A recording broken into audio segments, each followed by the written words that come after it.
Peter, 1931, Hindenburg, Germany, but then you gave it another name. Well, the state is called Upper Silesia. It is the furthest western state in Germany before you get to Poland. What do you remember when you were just a little boy? I remember not too many things. Obviously, I was only 7 years when we left. I remember going to synagogue a few times. I went to school also for a while. I remember my parents, of course. They came over to the United States at the same time we did. In other words, my father didn't really have a major reason for coming until it started getting bad in 1937, 38. And it was hard to, he was lucky he had been in the United States in 1924. And he'd met this fellow on the boat, and this guy told him, he says, come to St. Louis and go around the country with my son, who's about the same age you are. And so they spent a month together, I think, going around to the major cities. And at that time, St. Louis was one of the major cities. We were pretty high up there in the population of the United States. And he went to Chicago and Detroit and New York and eventually New Jersey and back to Germany. Now, of course, it was a horrible time in Germany, starting when you were, a young boy.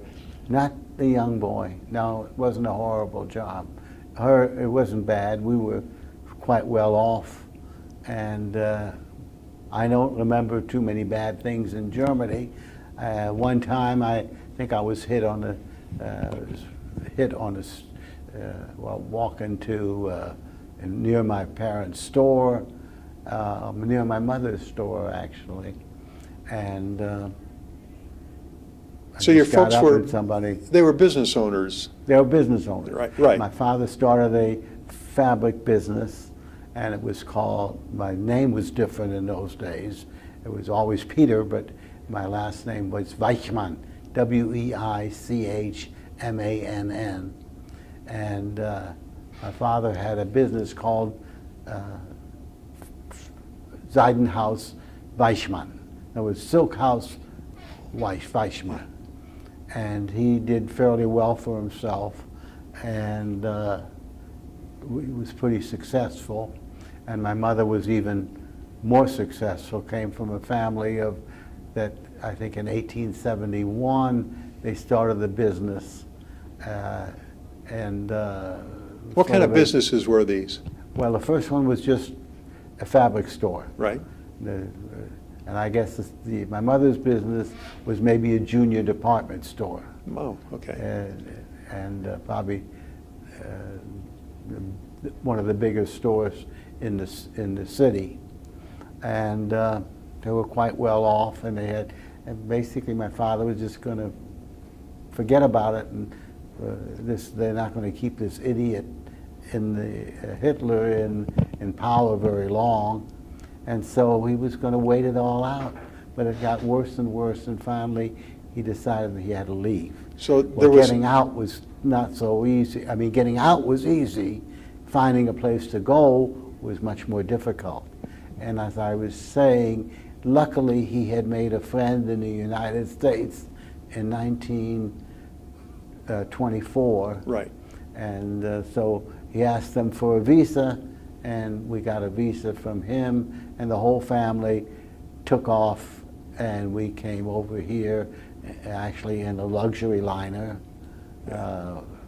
Transportation paid all the way to St. Louis, because you could only take out so much money, but we got out enough so that I think we were able to sort of support ourselves for about a year in St. Louis before he was able to start another fabric store eventually in St. Louis. Now, did you know at the time any sense of urgency on your folks? I personally did not. Right. Like I say, I remember getting smacked down one time by some hoodlums in the street, Right. and called it a dirty Yeah, Jew. yeah, But that only happened once, and that's all I sort of remember from that period. And your I folks remember never- going to synagogue. In fact, that's also what finally got my father moving, because it was time in 1936 for me to go to school. And by that time, Jews couldn't go to public school. Of course, my parents had both been nicely educated in the public schools of Germany. And when he knew I couldn't go there, what's going to happen to my children if they can't get an education? Right. So that's when he decided that he had to leave. Yeah. And luckily he had this friend in St. Louis that he had made quite a few years before. Now, were they able to sell the business, or did they just leave? I'm trying to think now. No, actually, he sold his business to his partners who weren't Jewish, and he never complained about what he got for his business. My mother, of course, I don't think we got anything. I think the school board of Germany, someplace in Germany, took it over, and I don't think they got anything for that store. Now, is your sister younger or older than you? My sister was 4 years younger, Okay. but she's passed away now 5-6 years Okay. ago. Now, what about your grandparents? Do you remember them at all? Let me think. No, I really can't think that I remember them at all. And did they? Although they lived across the hall from us, and Friday nights we went over to my grandparents. They had I told you they had a mid-sized department store, and upstairs were apartments, and we had one of them, and my grandparents, my grandmother and great-grandmother were the only ones alive at that time. Now, And was they this were in all St. gone. Louis? No, this I'm Germany. talking about in Okay. Germany. Okay, and this was your mother's parents or your dad's? Mother's parents and grandparents. Were they able to get out too, or did they stay behind? No, they didn't get out, and I really have no idea what happened to them. I imagine they died during the Holocaust. Yeah, yeah. Now, what about on your dad's side? No remembrance? He was sort of like an orphan, and he was so he had very few relatives, and I was never discussed as to what happened. They had Jewish friends, and they were concerned about them after we came, and of course we tried to get some of them to come on the United States, but we didn't become citizens until 44 or something, 44, 43. Now, you're a kid on a big ship coming to a new country. It was just fun. It's just fun for you. Fun. I remember playing on the deck, shuffleboard, and things of this sort. Yeah. And like I say, we had tickets, first-class tickets, all the way to St. Louis. Yeah, yeah. Did you go through New York at all? Yeah, we came to Do you New York. remember No, I don't remember very much of it. I remember we stayed a very short time. In fact, I remember almost more that we flew. We flew to Paris, and we were there for a few days. He was, finishing up some business, or Right. was trying to maybe get some more money out. I don't know. Anyway, we finally went to what's the major port there in Germany? Got on this boat Right. that went past Southampton and to New York. Yeah, yeah. Well, I said Bremerhaven, I think it was. Now, did your folks ever talk to you about leaving? What it was like, what they were thinking, the urgency they might have felt? I know you were insulated as a young boy, Yeah. and like you say, it was fun. But Yeah. did they ever talk about what their Well, feelings there were? I can imagine they were sad at leaving their friends. Right. More so than relatives, because they didn't have many relatives. Yeah. I don't remember them talking further about those sort of Yeah, things. yeah. Tell me about St. Louis now. What did you do for fun as a kid? Oh, of course, Saturday was movie day. Went to the West End Theater on Del Mar and watch 2 or 3 serials and so on. So Yeah. that was always looked forward. 10 cents, I think it cost. For the day. For the show that day. Yeah, yeah. For the kids show, they had some cartoons, and they had the main feature plus the second feature, and everything in 2 or 3 hours. What was the name of the grammar school you went to? Oh, the grammar school in St. Louis was Clark School, Yeah. and then I went to Soldan High School, Yeah. and that's when I graduated that. Of course, then I became draft bait. It was the Korean War, Right. and I had gone down for a physical, and I had gone down for a mental exam, and I'm sure other people have told you the mental exam was very simple. If you got less than a 95 out of 100 questions, if you got less than 95, you weren't too smart. And I was shocked when half the class failed that mental Wow. exam. Wow. And I just, at that point, I made a sort of a decision for myself that I wasn't going into the draft. I couldn't stand to be with people like that for even the 2 years. The draft was only for 2 years, so I quickly looked around, and there was a Navy deal, but the Navy deal fell through. Why? Because I was just a half an inch short of 5'6". Uh-huh. They had a minimum for officers, 5'6". So I couldn't get the Navy deal, and I looked around and there was an Air Force deal. Yeah. Of course, they had no height restrictions, because actually they had maximum heights if you wanted to be a pilot. Right. Anyway, the deal was education and then 3 years of service. So that was, I think, 52 to 55, 56, 55, 57, I think I got out of Right. the Air Force. Right. I Now, was finished. where were you stationed? Oh, I was also, strangely enough, I was stationed in Germany. Oh, I was wow. stationed near Trier in Germany. That's in sort of not too far from Frankfurt. Right, right. Now, did you ever go to Korea? No. No, okay. Was fortunate never to have to go to Korea. So what did your parents think when you're telling them I'm stationed in Germany? Didn't bother them, I don't think. No, I don't think, but now it's the end of the war, and actually Germany was really very good to its refugees. Yeah. I got, I think, paid $1,000 for loss of education, and also my father, not my mother so much, my father all of a sudden got German Social Security as well as the American Social Security. So we're relatively well off in Germany, and then the United States. Now, in the Air Force in Germany, what were you guys doing, and what was your job on the plane? ECM, electronic countermeasures. Frankly, when I signed up for it, we didn't know what it was. We finally asked some people, and they said, well, I think they threw metal out of the windows, chaff out of the windows to confuse enemy radar. Right, right.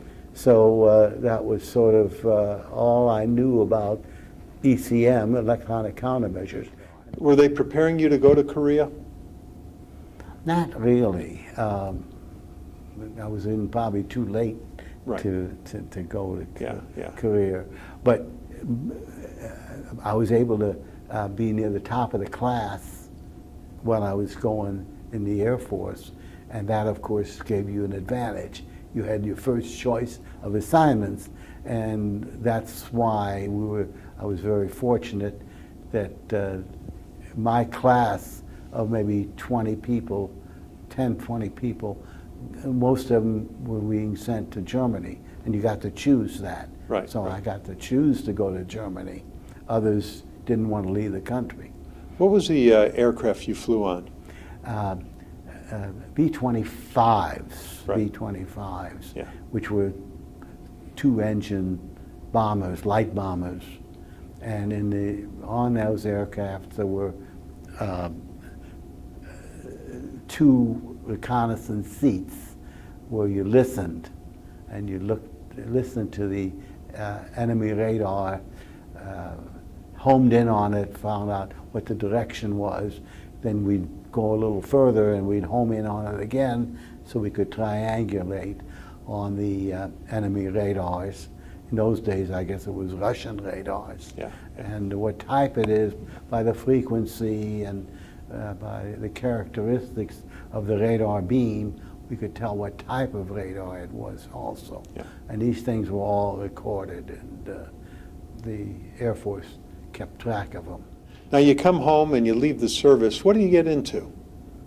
That was a little difficult.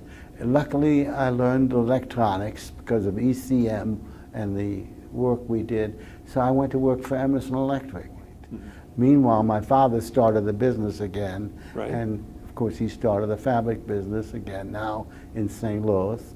And it was almost immediately successful.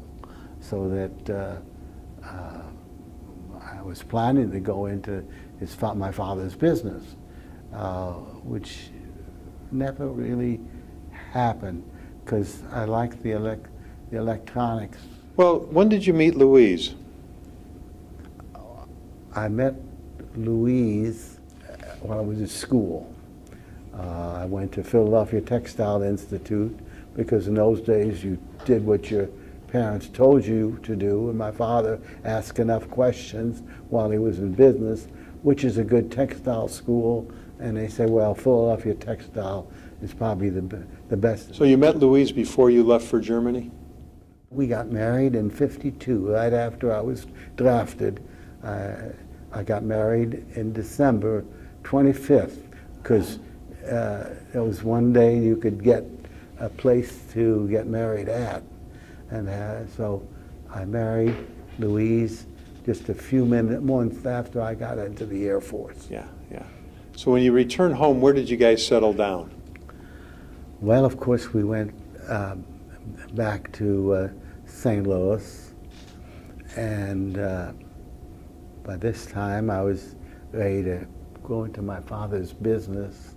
Business got good enough so I could start our own store in the county.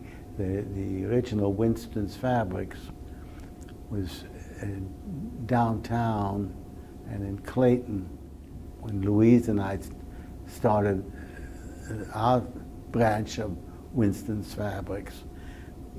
We started it in Clayton, Missouri. Clayton, Missouri, Right, right. which suburb of St. Louis. How long did you have that business? A long time. That business, quite a long time. Made pretty good money for many years in the fabric business. Yeah, yeah, yeah. And you and Louise were married for 41 years. You had 3 children. 3 children. One of them got the business, and the other one went into finance, into financial planning, and he's been quite successful in that. So actually, the people that didn't have anything to do with the business did better for themselves. One of my sons ended up in California, Fullerton, California. He's got to be an ophthalmologist. Okay. Now, your son that took over the business, does he still have that business today? He has, yes, he's moved it a few times. He's now in St. Louis County, Yeah. and it's still going. Yeah. Although it's changed to mostly sewing machines and quilting machines. Yeah. Quilting, we had almost nothing to do with that sort of fabric. We sold dress fabrics mostly, Right, not right. menswear either, Right. just luxury dress fabric. My father believed in selling the best, which was silk. Yeah, yeah. And when did you meet Carol? Okay, Carol was a good friend of my sister's in St. Louis. And she went to the same high school I went to. And we got married fairly, my sister, by the way, married a doctor and lived up in Albany, New York. And so when Carol and I got closer, we got married, and in fact we got married in Albany, New York, in my sister's place, because my sister had MS, and so she got sicker and sicker slowly. Okay. So in 2014, you guys decided to move to Dallas because of the weather? The weather, and also that my son that's in the financial planning lived down here, and right. he was planning my savings. He was investing them. And What was the happiest time in your life? boy, that's a good question. The happiest time was after we got married. We again went to Europe on a honeymoon. We were there for at least a couple weeks, and that was very pleasant. We went to New York, and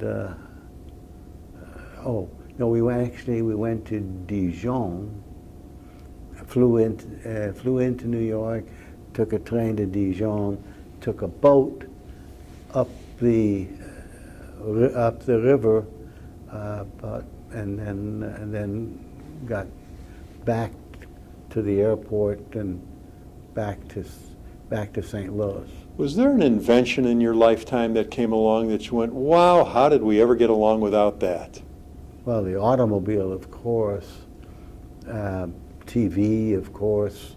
The radio was always big in our family.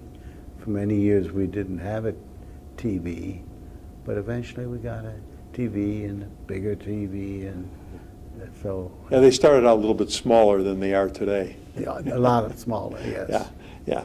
Now, in your lifetime, you've lived through so many momentous occasions. Of course, World War II, the Kennedy assassination. Oh, yeah. Martin Luther King assassination, something good, the moon landing in '69 for the first time. Yeah, that's it. You know, the tragedy of 9/11. Was there something that really stuck out in your mind that really affected you? You know exactly where you were when it happened?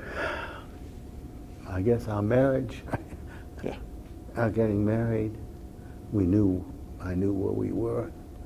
And like I say, we went back over to Europe for our honeymoon. And that was a wonderful time there. We ended up in Europe, and then New York a little, but we didn't stay in New York anymore. My home was St. Louis. Now, you and Louise had 3 children and 5 grandkids. Well, You and Carol has 2 children. yeah. And 5 of her own grandchildren and a great-grandchild. Yeah. So you basically have 5 kids, 10 grandkids, 1 great-grandchild with the extended family. I've only got 1 grandchild married. Yeah. Good job today, man. Thanks for doing this. Well, I'm glad to do it.